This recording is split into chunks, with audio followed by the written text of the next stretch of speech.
Hello everyone, स्वागत है आप सभी का स्टडी राइज यूट्यूब चैनल पर। तो आज जो हमने वीडियो ली है ये ली है विश्व का भूगोल, जिसमें आज हम 2019 से 2022 तक जितने भी प्रश्न बने हैं वह सभी आज इस वीडियो में कंप्लीट करने वाले हैं। तो चलिए फिर वीडियो स्टार्ट करते हैं। और जो लोग चैनल पर पहली बार आए हैं, चैनल को पहली बार विजिट कर रहे हैं, तो चैनल को जरूर सब्सक्राइब करें, साथ ही साथ बेल आइकन को भी प्रेस कर लें जिससे कि वीडियो की नोटिफिकेशन आप सभी के पास पहुंच जाए।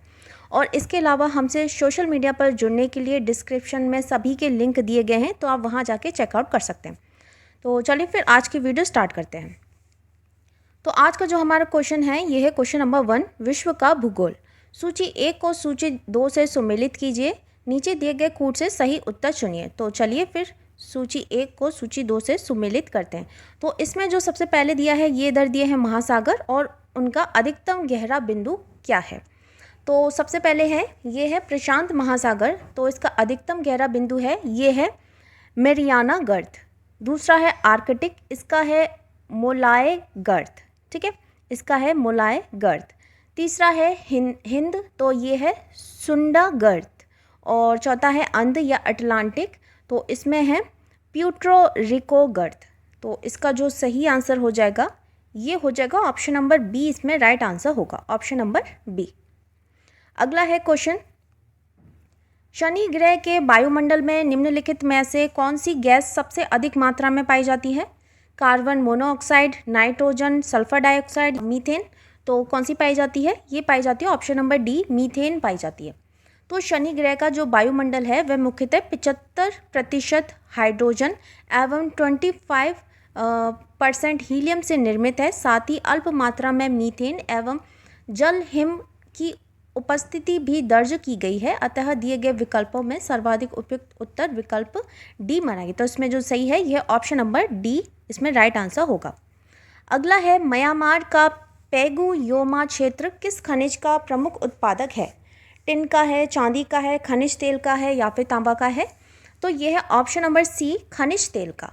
तो बागो योमा जिसे आधिकारिक तौर पर पेगु योमा के नाम से जाना जाता है, म्यांमार के मध्य क्षेत्र में एक पर्वत श्रृंखला है जो इरावदी एवं सीताउंग नदी के मध्य अवस्थित है। यह क्षेत्र खनिज तेल के उत्पादन के लिए जाना जाता है। तो इसमें जो सही है यह है ऑप्शन नंबर सी। नेक्स्ट है क्वेश्चन नंबर 35, निम्नलिखित में से कौन सा नगर इराक में सुन्नी त्रिकोण का भाग नहीं है। रमादी, बगदाद, टिकरित या फिर बसरा। तो इसमें सही है यह ऑप्शन नंबर डी, बसरा। सुन्नी त्रिकोण बगदाद के ये उत्तर और पश्चिम में इराक का एक घनी आबादी वाला क्षेत्र है। इस क्षेत्र में ज़्यादातर सुन्नी अरब मुसलमान रहते हैं। ये त्रिकोण बगदाद, रमादी एवं टिकरित के क्षेत्र को मिलाकर संदर्भित किया जाता है। बसरा इराक का एक महत्वपूर्ण बंदरगाह शहर है। यह इराक की राजधानी बगदाद से लगभग 530 किलोमीटर दूर पर बसा है। इसे पूर्व का वेनिस भी कहा जाता है। तो इसमें जो सही है यह ऑप्शन नंबर डी, इसमें सही आंसर होगा। नेक्स्ट क्वेश्चन के बढ़ते हैं। तो ये हमें दिया है कथन कारण वाला प्रश्न है। तो इसमें कथन दिया है भूमध्य सागरीय जलवायु के क्षेत्रों में वर्षा शीत ऋतु में होती है। इसका कारण है गर्मियों में ये क्षेत्र शुष्क स्थलीय हवाओं के प्रभाव में रहते हैं। तो इसमें क्या सही हो जाएगा। तो देखो इसमें ऑप्शन नंबर डी इसमें राइट आंसर होगा, यानी कि ए तथा आर दोनों सही हैं, परंतु आर ए की सही व्याख्या नहीं करता। तो इसमें जो कथन और जो कारण दिया गया है वह दोनों ही सही हैं, लेकिन ये एक दूसरे की व्याख्या नहीं करते। तो इसमें जो सही है ये हो जाएगा ऑप्शन नंबर डी। अगला है क्वेश्चन नंबर 37, नीचे दिए गए कथन कारण वाला प्रश्न है। तो इसमें कथन बोल रहा है हमसे विश्व में चिली तांबे का प्रमुख उत्पादक है। कारण दिया गया है उत्तरी चिली का एंडीज क्षेत्र पोर्फिरी तांबा के विशालतम निक्षेप से संपन्न है। चिली तांबा उत्पादन में शीर्ष पर बना हुआ है, अतः कथन ए इसमें सही है। दक्षिण अमेरिका के एंडीज पर्वत क्षेत्र में पोर्फिरी तांबे के विशालतम निक्षेप मिलते हैं, यानी कि इसका जो कारण दिया है वह भी सही है और इसमें आर ए का सही स्पष्टीकरण भी है। तो इसमें जो सही है यह ऑप्शन नंबर बी, इसमें राइट आंसर होगा। अगला है प्रश्न, काराकुम मरुस्थल निम्नलिखित में से किस देश में स्थित है। तजाकिस्तान, कजाकिस्तान, तुर्कमेनिस्तान या फिर किर्गिस्तान। तो देखो इसमें जो सही है ये ऑप्शन नंबर सी और बी, ऑप्शन नंबर सी और बी। तो काराकुम मरुस्थल का बड़ा भाग मध्य एशिया के तुर्कमेनिस्तान में विस्तारित है। यह तुर्कमेनिस्तान के 70% से अधिक भूभाग पर आच्छादित है। इस मरुस्थल का नवीनतम विस्तार ये कजाकिस्तान के अरल क्षेत्र में भी हुआ है, जिसे वहाँ अरल काराकुम के नाम से जाना जाता है। क्योंकि विकल्पों में दोनों ही देश दिए गए हैं तो ये इसमें दोनों ठीक हो जाएंगे, है ना। और इसमें दिया गया है कि काराकुम का जो शाब्दिक अर्थ है ये होता है काला रेत। काराकुम का शाब्दिक अर्थ होता है काला रेत। इसमें जो सही है ये ऑप्शन नंबर बी और सी। अगला है क्वेश्चन नंबर 39। दक्षिण पूर्व एशिया में स्थित बोर्नियो द्वीप के संदर्भ में निम्नलिखित में से कौन सा कथन सही है। यह 3 देशों में विभाजित है। इनकी उत्पत्ति ज्वालामुखी निक्षेप के द्वारा हुई है। तो नीचे दिए गए कूटों में सही उत्तर हमें चुनना है कि कौन सा इसमें सही दिया गया है। तो देखो इसमें जो सही है यह ऑप्शन नंबर फर्स्ट वाला सही हो जाएगा, यानी कि फर्स्ट और सेकंड दोनों ही सही है। तो दक्षिण पूर्व एशिया का बोर्नियो द्वीप 3 देशों इंडोनेशिया, मलेशिया और ब्रुनेई में विभाजित है। इस द्वीप का निर्माण ज्वालामुखी निक्षेप के द्वारा हुआ है, अतः दोनों कथन इसमें सही दिए गए हैं। अगला है प्रश्न, प्रसिद्ध रूर कोयला क्षेत्र निम्नलिखित में से किस देश में स्थित है। जर्मनी है, फ्रांस है, ग्रेट ब्रिटेन है या फिर रूस है। तो ये है ऑप्शन नंबर ए जर्मनी। तो रूर जर्मनी में प्रवाहित होने वाली नदी है और इस नदी घाटी के मध्य प्रमुख कोयला खनन और औद्योगिक क्षेत्र स्थित है, जिसे क्या बोलते हैं, रूर क्षेत्र के नाम से भी जाना जाता है। तो इसमें जो राइट है यह है ऑप्शन नंबर ए।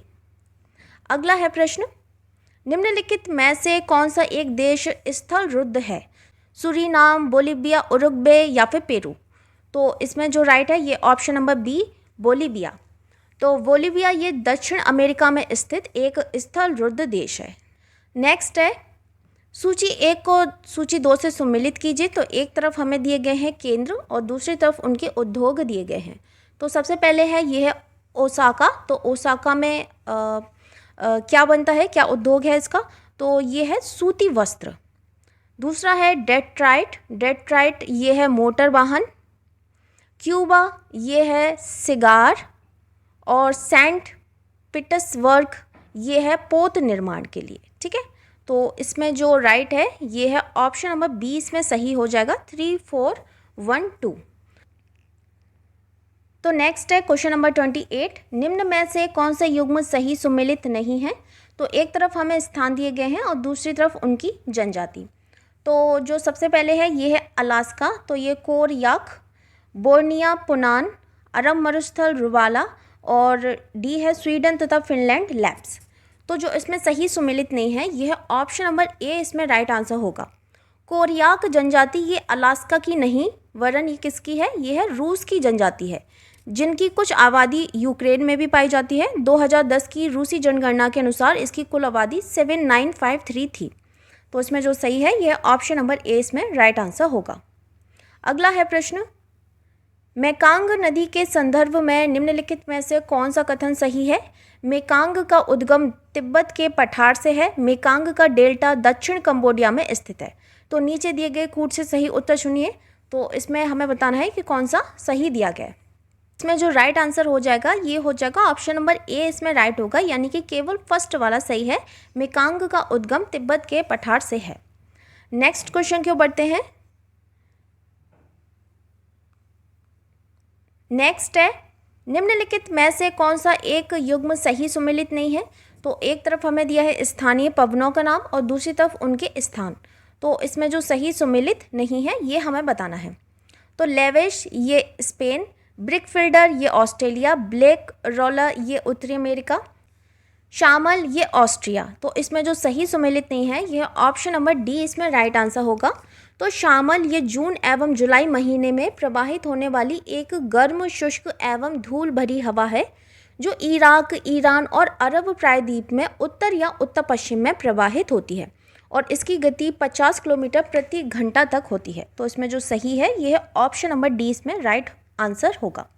अगला है प्रश्न, नोबी और कांतो मैदान निम्नलिखित में से किस देश में स्थित है। उत्तर कोरिया, दक्षिण कोरिया, जापान या फिर चीन। तो ये है ऑप्शन नंबर सी, जापान में। तो इसमें जो दिया गया है ये नोबी, ये जापान में लगभग 1800 वर्ग किलोमीटर में फैला मैदान है जो ईवी, किसो एवं नागरा नदियों द्वारा लाए गए जलोढ़ मृदा से निर्मित है। और दूसरा ये दिया है कांतो, तो ये जापान का सबसे बड़ा मैदानी क्षेत्र है जो मध्य होन्शु के कांतो क्षेत्र में लगभग 17,000 वर्ग किलोमीटर में फैला हुआ है।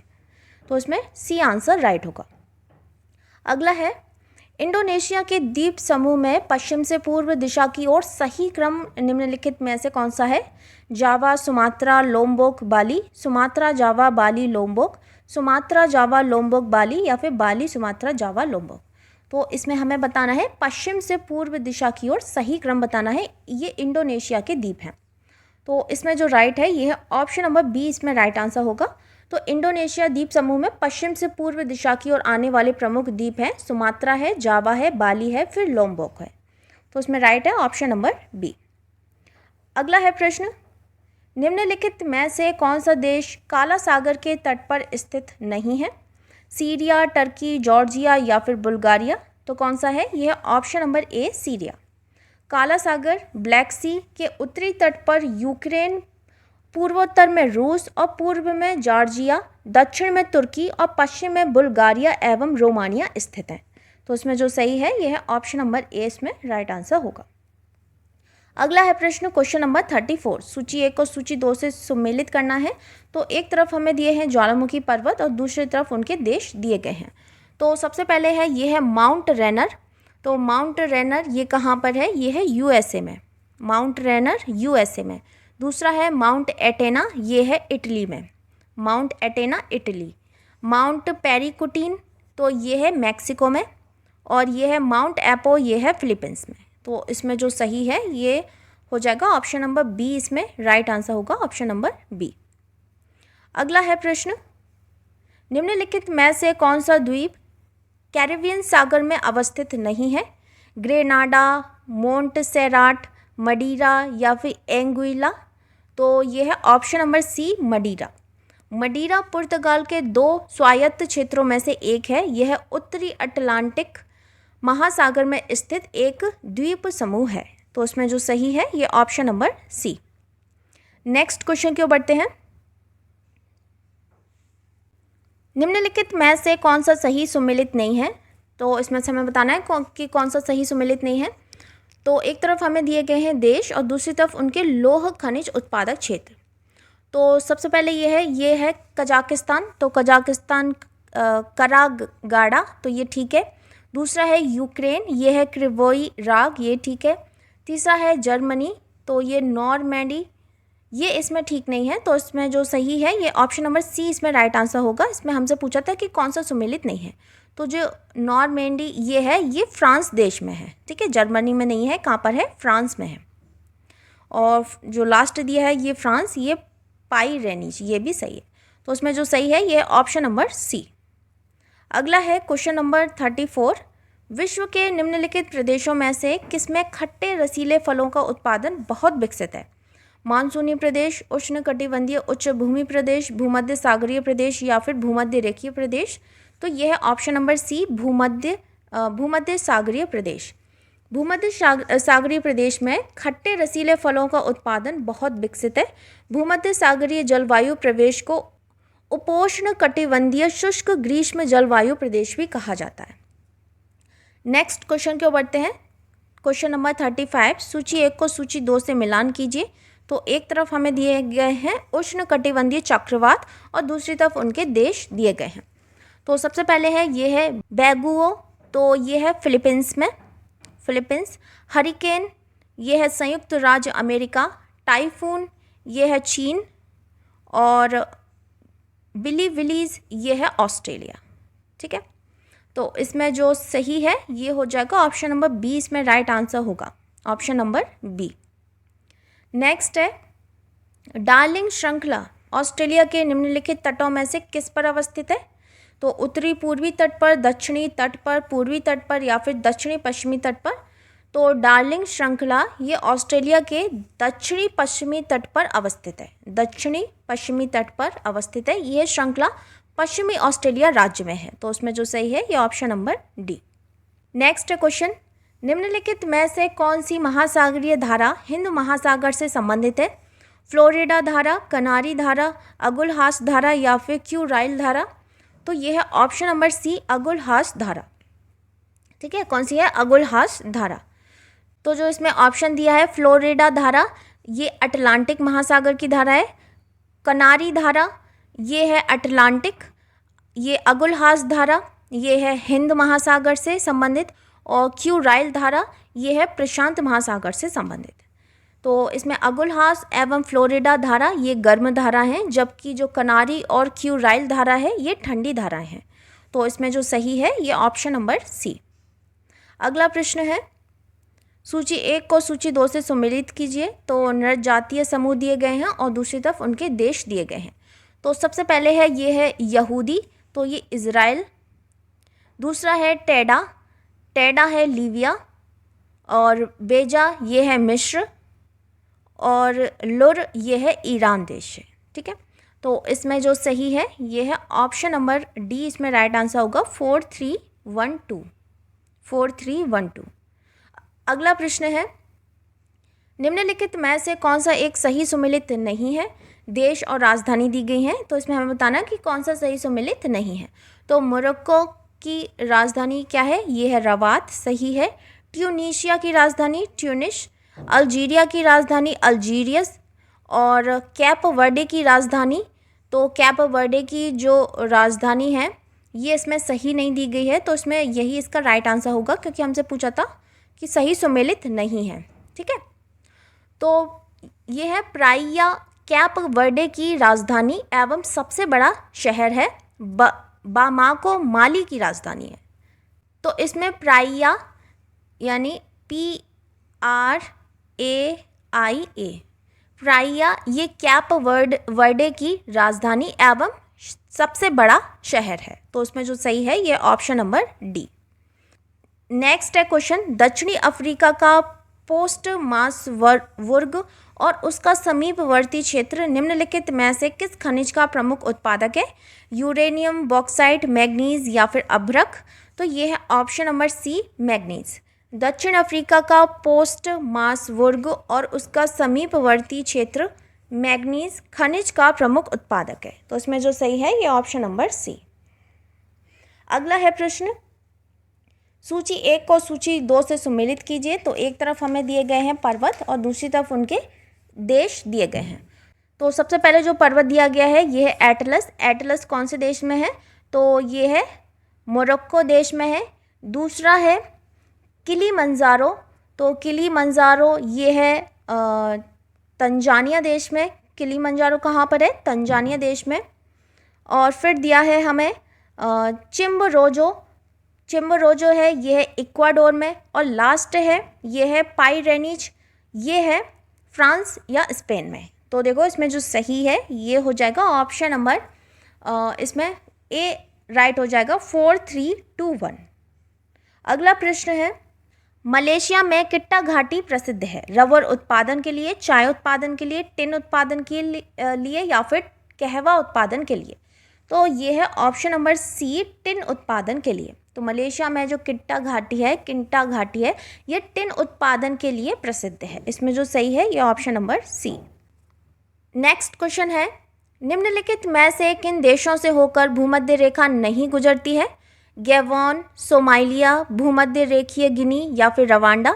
तो नीचे दिए गए कूट से सही उत्तर चुनिए। तो देखो इसमें जो राइट हो जाएगा ये हो जाएगा ऑप्शन नंबर डी, इसमें राइट आंसर होगा 3 और 4।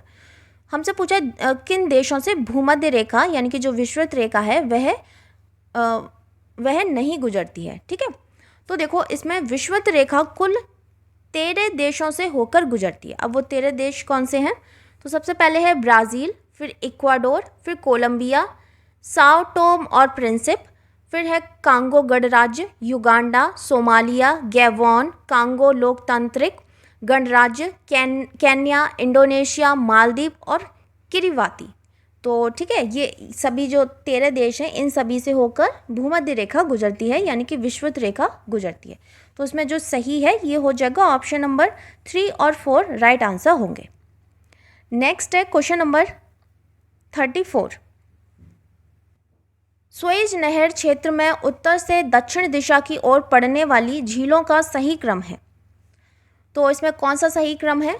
तो देखो, इसमें जो सही क्रम दिया गया है ये है option number D, lake Manzala, lake Timsah, great bitter lake और लिटिल विटर लेक। तो सुएज नहर ये भूमध्य सागर और लाल सागर को जोड़ती है। सुएज नहर क्षेत्र में उत्तर से दक्षिण दिशा की ओर पड़ने वाली झीलों का सही क्रम इस प्रकार है। सबसे पहले क्या है? लेक मंजला है, फिर लेक टिम्सा है, फिर ग्रेट विटर लेक है और देन लिटिल विटर लेक है। तो इसमें जो सही है ये हो जाएगा ऑप्शन नंबर डी, इसमें राइट आंसर होगा। अगला है प्रश्न, टेलीग्राफिक पठार हिस्सा है उत्तर अटलांटिक कटक का, दक्षिण अटलांटिक कटक का, हिंद महासागर कटक का या फिर इनमें से कोई नहीं। तो ये है option number A, Uttar Atlantic Cuttack का। तो टेलीग्राफिक पठार वस्तुतः ये क्या है? एक हाइड्रोग्राफिक मिथिक है। 19वीं शताब्दी के मध्य में अमेरिकी समुद्र विज्ञानी मैथ्यू फॉन्टेन मोरी ने समुद्र गहराइयों का एक चार्ट तैयार करने के दौरान यह नोट किया कि जो उत्तर अटलांटिक महासागर है उसके मध्य का भाग उथला है ना, जिसे उसने समुद्री टेलीग्राफ केबल बिछाने के लिए उपयुक्त मानते हुए टेलीग्राफिक पठार का नाम दिया। तो इसमें जो सही है ये हो जाएगा ऑप्शन नंबर ए, इसमें राइट आंसर होगा। अगले प्रश्न की ओर बढ़ते हैं। सूची 1 को सूची 2 से सुमिलित कीजिए। तो हमें एक तरफ दिए गए हैं उष्णकटिबंधीय चक्रवात और दूसरी तरफ दिए गए हैं उनके देश।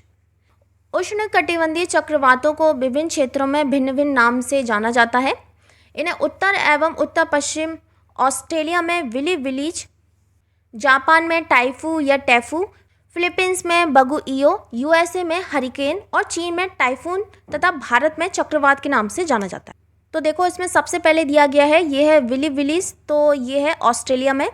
टैफू है ऑप्शन नंबर 3 जापान में, बगुइयो ये है फिलीपींस में और हरिकेन्स ये है यूएसए में। तो इसमें जो सही हो जाएगा ये हो जाएगा ऑप्शन नंबर डी। अगला है प्रश्न, निम्नलिखित में से कौन सा एक नगर साइबेरिया पारीय रेल मार्ग पर अवस्थित नहीं है? कजान है, ओमस्क है, सोची है या फिर चिता है? तो यह है ऑप्शन नंबर सी, सोची। नेक्स्ट है क्वेश्चन, निम्नलिखित में से कौन सा सही सुमेलित नहीं है? पवन और देश। तो हमें बताना है कि इसमें कौन सा सही सुमेलित नहीं है। तो सांता अना ये कैलिफोर्निया देश में चलती है पवन, हबूब ये सूडान में, यामो जापान में और मिस्ट्रल ऑस्ट्रेलिया में। तो इसमें कौन सा सही सुमेलित नहीं है? तो यह ऑप्शन नंबर डी, इसमें राइट आंसर होगा। तो सेंटा एना या सांता अना ये दक्षिण कैलिफोर्निया में चलने वाली गर्म और शुष्क स्थानीय हवा है। हबूब सूडान में चलने वाली धूल भरी शुष्क हवा को कहते हैं।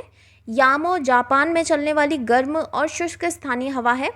मिस्ट्रल ठंडी ध्रुवीय स्थानीय हवा है जो रूस सागर के उत्तर पश्चिमी भाग विशेषकर स्पेन तथा फ्रांस को प्रभावित करती है। ऑस्ट्रेलिया के विक्टोरिया स्थल में चलने वाली गर्म एवं शुष्क स्थानीय हवा को ब्रिक फील्डर कहते हैं। तो इसमें जो सही है ये हो जाएगा ऑप्शन नंबर डी, इसमें राइट आंसर होगा। अगला है प्रश्न, सूची 1 को सूची 2 से सुमेलित कीजिए। तो एक तरफ हमें तूफान के बारे में दिया गया, दूसरी तरफ सर्वाधिक प्रभावित देश। तो डोरियन ये बाहामास, डोरियन बाहामास, हैजीवीस ये जापान, ठीक है, और लेकिमा ये है चीन और मिटाक ये है जेजू दक्षिण कोरिया। तो इसमें जो राइट है ये हो जाएगा ऑप्शन नंबर बी, इसमें राइट आंसर होगा ऑप्शन नंबर बी। अगला है प्रश्न, सूची 1 को सूची 2 से सुमेलित कीजिए। तो एक तरफ है वनस्पति प्रकार और दूसरी तरफ उनके क्षेत्र।